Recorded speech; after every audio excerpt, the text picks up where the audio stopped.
నమస్తే, welcome to Disha TV. ప్రస్తుతంతో పాటు TPCC media committee chairman సామా రామ్మోహన్ రెడ్డి గారు ఉన్నారు.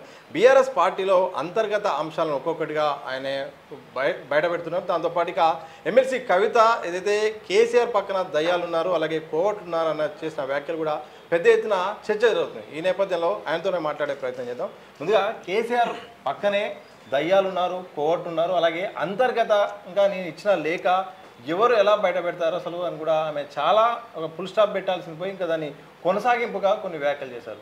ఎట్లా చూస్తారు ఇక అంతర్గతంగా వాళ్ళ కుటుంబ కలహాలు అనేటటువంటిది ఈరోజు బజార్న పడ్డాయి. ఇన్ని రోజులేమో ఊహాజనికమో లేకపోతే యాదృచ్ఛికమో లేకపోతే ఏదో అనుకుంటున్నట్టు జనాలు అనేటటువంటిది కాదు, ఇది వాస్తవము. అక్కడ జరుగుతున్నటువంటి పరిణామాలు ఇవే అనేటటువంటిది వాళ్ళ వ్యాఖ్యల్లోనే. నిన్న కవిత గారు చేసినటువంటి వ్యాఖ్యలు కానీ లేకపోతే ఈరోజు కేటీఆర్ గారు చేసినటువంటి వ్యాఖ్యలు కానీ కొంతమంది కోవట్లు ఉంటుండొచ్చు అనేటటువంటిది ఆయన యాక్సెప్ట్ చేసిండు. వాళ్ళ పార్టీలోనే వాళ్ళ పక్కనే తిరుగుకుంటూ వాళ్ళ యొక్క నాశనం కోరుకునేటటువంటి వాళ్ళు ఉన్నారు అని, అంతే కదా. కోర్ట్ ఈజ్ నథింగ్ బట్ వాళ్ళే. కానీ కవిత గారు అనేటటువంటిది ఏంటంటే కన్న తండ్రితోటి మాట్లాడనీయకుండా దయ్యాల లెక్క తయారై మా నాయనని ఆగం చేస్తున్నారు, మా పార్టీని ఆగం చేస్తున్నారు అనేటటువంటి మనోవేదనతో కవిత గారు మాట్లాడింది. సో ఈ దయ్యాలు ఎవడు, నాయనని గలవనీయకుండా చేసేటోడెవడు? ఒకసారి ఆడ మనం జనరల్గా పోతున్నటువంటిది గిట్ట చూసుకుంటే ఎవరు మాట్లాడాలన్నా కేసీఆర్ గారితో మన సంతోష్ రావు తోటి మాట్లాడాలి అనేది.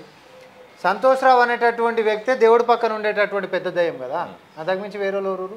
ఈ సందర్భంలో ఒక చిన్న క్వశ్చన్ అడుగుతాను. కేటీఆర్, హరీష్ రావు, కవిత అత్యంత సన్నిహితులు, కుటుంబ సభ్యులు, వాళ్ళు కూడా డైరెక్ట్ యాక్సెస్ లేదా కేసీఆర్ని కలవడానికి? వాళ్ళకు ఉంటే పంచాయతీ ఎందుకు వస్తుంది? ఉత్తరం దాకా ఎందుకు వస్తుంది? ఉత్తరం దాకా ఎందుకు వస్తుంది? పోనీ ఉత్తరం రాసి ఇన్ని రోజులు అయిన తర్వాత బయటకు వచ్చింది, అప్పుడు కూడా స్పందన రాకపోతున్నాయి కదా. ఇవి రాజకీయాలు. End of the day Kalvakuntla Kavitha గారు బీజేపీకి వ్యతిరేకంగా ఆమె తీసుకున్నటువంటి లైన్ బీఆర్ఎస్ పార్టీ, కేసీఆర్ గారు కానీ కుటుంబ సభ్యులు కానీ యాక్సెప్ట్ చేసేటటువంటిది కాదు. ఈరోజు ఇంత రెడ్ హ్యాండెడ్గా దొరికిపోయినాం కదా, ఏదో ఒకటి పుండు మీద యాంటిమెంట్ రుద్దేటటువంటి ప్రయత్నం చేసేటటువంటి దానికి ప్రెస్ మీట్ పెట్టింది ఈరోజు. ఆయన సొల్లు సుత్తి చెప్పిండు తప్ప అంతకుమించి వేరేదేం లేదు. అది ఎక్కడి కేసు, ఎవరి కేసు, ఎవరికైనా నోటీసులు వచ్చినాయా, ఇంకేమైనా జరిగిందా, దీనికంటే ముందు ఇంకొకరికైనా ఇచ్చినటువంటిది ఉందా? ఊహాజనికంగా మోడీ అంకులు ఈడీని పంపించి బీఆర్ఎస్ పార్టీని కాపాడేటటువంటి ప్రయత్నంలో భాగంగా చేసినటువంటి చిలిపి ప్రయత్నం తప్ప అంతకుమించి వేరేది కానే కాదు. మేము చేస్తున్న అన్ని విచారణలలో కూడా ఈడీ ఉంది, మరి ఎందుకో 16 నెలల నుంచి బీఆర్ఎస్ నేతలను అరెస్ట్ చేయలేదు, చర్యలు తీసుకోలేదు, విచారణ ముందుకు సాగనీయట్లేదు. ఎందుకు? మీరు దోస్తులు కాబట్టి. 10 ఏళ్ళల్లో ఈడ ఉంటున్నటువంటి రాష్ట్ర బీజేపీ నాయకులు కేంద్రం మీద ఒత్తిడి తెచ్చి ఒక్కటంటే ఒక్క కేసన్నా బీఆర్ఎస్ పార్టీ మీద గత 10 సంవత్సరాల్లో ఏ ఒక్క అవినీతి మీదనన్నా పెట్టినరా? కేసులే పెట్టినటువంటి వాళ్ళు, కేసులు పెట్టి విచారణ చేస్తుంటే ఆపేటటువంటి వాళ్ళు మీరు ఒకటనేటటువంటి సంగతి స్వయాన మీ కన్నబిడ్డనే ఉత్తరం సాక్షిగా చెప్తుంటే ఇంకా కొత్తగా మళ్ళీ కేటీఆర్ వచ్చి మాకు బీజేపీకి ఏదో ఏమంటారు అంటుపెట్టేటటువంటి ప్రయత్నం చేస్తే అది ఒక చిలిపి ప్రయత్నం కింద కాకపోతే ఏమని మాట్లాడతాం మనం? మీరు చేసేటటువంటి ప్రయత్నాలు కనీసం సఫలీకృతంగా ఉండేటటువంటిగా చూసుకోవాల్సిందిగా మేము సూచనలు చేస్తాం. ఫేక్ లెటర్ విషయంలో మాత్రం అదొక ఫేక్ కాంగ్రెస్ పార్టీ కావాలని అది ప్రచారం చేయించింది. ఒక టైంలో మీ పేరు కూడా సోషల్ మీడియాలో కూడా వినిపించింది, మీరే దాన్ని సర్క్యులేట్ చేశారని, మీరే క్రియేట్ చేసినట్టు కూడా ప్రచారం చేసింది. ఇంకా ఆమె మాత్రం నేరుగా ఎస్ అది నేను రాసిందే, కానీ అంతర్గత విషయాన్ని బహిర్గతం చేసింది ఎవరంటూ కూడా ఆమె దీన్ని కొట్టేసి కూడా ఆమె చాలా స్పష్టంగా చెప్పింది. ఏం చెప్తారు? అందుకని నేను అంటున్నా, నా ఫేక్ న్యూస్ అన్నారు, లేకపోతే ఇంకొకటి అన్నారు, ఇంకొకటి మీడియా ముఖంగా వచ్చి నేను మాట్లాడినంటే రాజకీయంగా ఏదో విమర్శలు చేస్తున్నారు అని అనుకున్నాను. కానీ లేఖ అనేటటువంటిది అది విమర్శ కాదు, సమాచారం. అంతర్గతంగా జరుగుతున్నటువంటి పరిణామాలని నేను ముందే చెప్పిన. కాంగ్రెస్ పార్టీ ఇయ్యాలనే చెప్తుందన్న, ఆయననే పార్టీ పెట్టేదాకా కూడా చెప్పిన. సగం ఎపిసోడ్ అయిపోయింది, ఆమె లెటర్కి స్పందన రాలేదు, ఆమె మీద క్రమశిక్షణ చర్యలు కూడా ఇప్పుడు పూనుకుంటారు అనేది కూడా నేను చెప్పిన. ఒకవేళ ఇప్పటికైనా వాళ్ళు బుద్ధి మార్చుకొని ఒకవేళ ఎక్కడిదక్కడ ఇక చాలు మనము సంయమనంగా సమస్యకు పరిష్కారం ఎత్తుక్కుందాం అనుకుంటేనేమో ఆగుతుంది, లేకపోతే కవిత గారిని సస్పెండ్ చేయడం, ఆమె వచ్చి పార్టీ పెట్టుకోవడం ఇవి కూడా జరుగుతాయని నేను ముందే చెప్తా ఉన్నా. ఇదంతా ముందే జరిగే అవకాశం కూడా ఉందా? 100% ఆన్ రికార్డ్ చెప్తున్నా కదా నేను. లాస్ట్ టైమే చెప్పిన, 14 తారీఖునే చెప్పిన ఇదంతా నేను. సగం ఎపిసోడ్ అయిపోయింది. లేఖలో ఉంటున్నటువంటి అంశాలు ఇవన్నీ జరిగినాయి కదా. ఇప్పుడు ఆమెకి గిట్ట స్పందించకపోతే, ఆమెను పట్టించుకోకపోతే, ఆమె మీద క్రమశిక్షణ చర్యలు గిట్ట తీసుకుంటే అరే ఆమె జీవితం ఆగం చేసుకోవాలనా? బీఆర్ఎస్ పార్టీకి కవిత గారికి ఉంటున్నటువంటి పేగుబంధం తెగిపోతుంది. నిజంగా ఇది అంతర్గతంగా జరుగుతుందా, లేకపోతే మీ పార్టీకి సంబంధించిన కొంతమంది లీడర్లు మాత్రం ఇది ఒక పొలిటికల్ డ్రామా, కేసీఆర్ కుటుంబం కావాలని వీళ్ళు చేస్తూ ఆ నోటీసులకు సంబంధించిన కాళేశ్వరం సంబంధించిన అంశాన్ని డైవర్ట్ చేయడానికి కూడా మరొక వాదన అంటారు. దానికి ఏం చెప్తారు?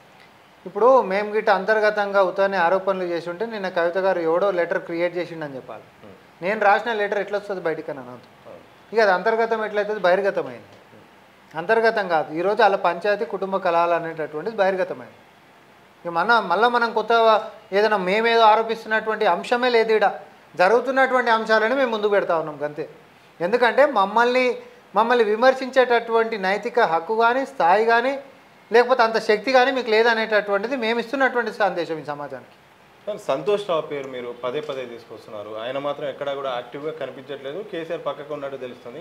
ఇప్పుడు ఆయన పాత్ర నిజంగానే ఉందా, ఏమైనా ఉండబోతుందా, ఆయనకి ఏం జరగబోతుంది ఆయన చుట్టూ? ఇప్పుడు మన్నదిన పాము లేక మౌనంగా ఉన్నంత మాత్రాన ప్రమాదకారి కాదు అనేటటువంటి కాదు కదా. అవకాశం వచ్చినప్పుడు టక్కుమని ఒక కాటేస్తుంది. ఆ కాటేయనికి ఇప్పుడు కవిత గారు దొరికిండ్రు. ఒక కాట వేసిండు అనుకో, కవిత గారు బయటకు పోతారు. ఎవరు రాజకీయం వాళ్ళు చేసుకుంటున్నారు. అక్కడ డామినెన్స్ వార్ నడుస్తుంది, ఆధిపత్య పోరు నడుస్తూ ఉంది. కుటుంబ సభ్యుడైనటువంటి కేటీఆర్కి పగ్గాలు ఇవ్వనీకే అభ్యంతరం లేదనుకున్నప్పుడు హరీష్ రావు అనేటటువంటి అంశం వచ్చింది. హరీష్ రావు అనేటటువంటి అంశాన్ని ఈ పంచాయతీ గిట్ట తెంపకుండా ఉంటే ఇబ్బందికరంగా మారుతుంది. ఎట్లున్నది అట్లా పెడితే పార్టీ బాధ్యతలు ఎవరో ఒకరికి పంచాయతీ లేని వాళ్ళకి ఇవ్వాలని అంటే నా పక్కనే ఉంటున్నటువంటిది ఇంకా సంతోషం. రాజ్యసభ ఎట్లా ఇచ్చిండు మీరు నాకు అది చెప్పురి. రాజ్యసభ ఎట్లా ఇచ్చిండు, రేపు పొద్దున పార్టీ పదవి కూడా అట్లనే. రాజ్యసభ అంటే ఒక నామినేటెడ్ సంబంధించిన పోస్ట్, కానీ ఇది పార్టీని నడిపించాల్సిన ముఖ్యమైన పోషన్ కదా. దాన్ని ఎట్లా? రాజ్యసభ అనేటటువంటిది నామినేటెడ్ పార్టీలో క్రియాశీలక రోల్ని బట్టిస్తారు. అవునా కాదా? ఏ వ్యక్తి కంటే ఆ వ్యక్తికి రాజ్యసభ ఇచ్చేస్తావా? ఒక వ్యక్తిని అసలు ఎవరు ఊహించినటువంటిది కేవలం మందుగోళీలే ఇస్తాడని మనం అప్పటిదాకా ఇన్నటువంటి వ్యక్తి ఏకంగా రాజ్యసభకు అయిండు. రాజ్యసభ గాగు ఆర్థికంగా పెద్ద శక్తికి ఎదిగిండు అనేటట్టు మనందరికి ఉన్నటువంటి సమాచారం. అట్లాంటి వ్యక్తిని రేపొద్దున పార్టీ అధ్యక్షుని చేస్తే తప్పేముంది అని కేసీఆర్ భావించి ఎప్పుడు నా పక్కనే ఉంటాడు కాబట్టి మంచైనా చెడైనా అయ్యండి. ఇప్పుడు పక్కనే ఉండి అయితే నేనే అయినట్టు కదా అని ఫీల్ అయ్యింది అనుకోరి. వీళ్ళ పరిస్థితి ఏంది? ఏదన్నా జరగవచ్చు అని చెప్తున్నా. జరిగిన ఆశ్చర్యం లేదు. కేసీఆర్ గారు సంతోష్ రావు గారిని పార్టీ అధ్యక్షుడిని చేసినా చేయొచ్చు అని చెప్తున్నాడు. చివరిగా ఓవరాల్గా ఎపిసోడ్ చూస్తుంటే బీఆర్ఎస్ పార్టీలో ఏం జరుగుతుంది అనుకుంటే సర్దుమనిగే అవకాశం ఉందా, లేకపోతే మరొక రాజకీయ సంక్షోభానికి ఏమన్నా అవకాశం ఉందా? ఇప్పుడు ఇంజన్లు ఫెయిల్ అయిన గాలి మోటార్ లెక్క అయింది దాని కథ. సో ఒక ఇంజన్ అయితే పోయింది ఇప్పటికైతే, అది ఆల్రెడీ పొగలు వచ్చి పోయిందన్నటువంటి పరిస్థితి. ఇంకొక దాంతో ఏదైనా సేఫ్ ల్యాండింగ్ చేసుకోవాలంటే ఉన్న ఇంజన్ని కాపాడుకోవాలి. ఎందుకంటే అంతర్గత కలహాలు అనేటటువంటిది ఒక ఇంజన్ పోయినట్టు కనిపిస్తూ ఉంది. ఇప్పటికి కవితను కూడా వదిలిపెట్టేసేసుకొని ఆమెను బయటికి పంపించేసి ఇంకేదైనా జరిగినా ఆ బీఆర్ఎస్ అనేటటువంటి గాలి మోటార్ ఖచ్చితంగా భూమి మీద ల్యాండింగ్ మాత్రం కాదు, క్రాష్ ల్యాండింగ్ అవుతుంది. Thank you very much. మొత్తంగా ఇది సామా రామ్మోహన్ రెడ్డి గారితో ప్రత్యేకమైన ఇంటర్వ్యూ. మరో ఇంటర్వ్యూతో మళ్ళీ కలుద్దాం. చూస్తూనే ఉండండి దిశ టీవీ.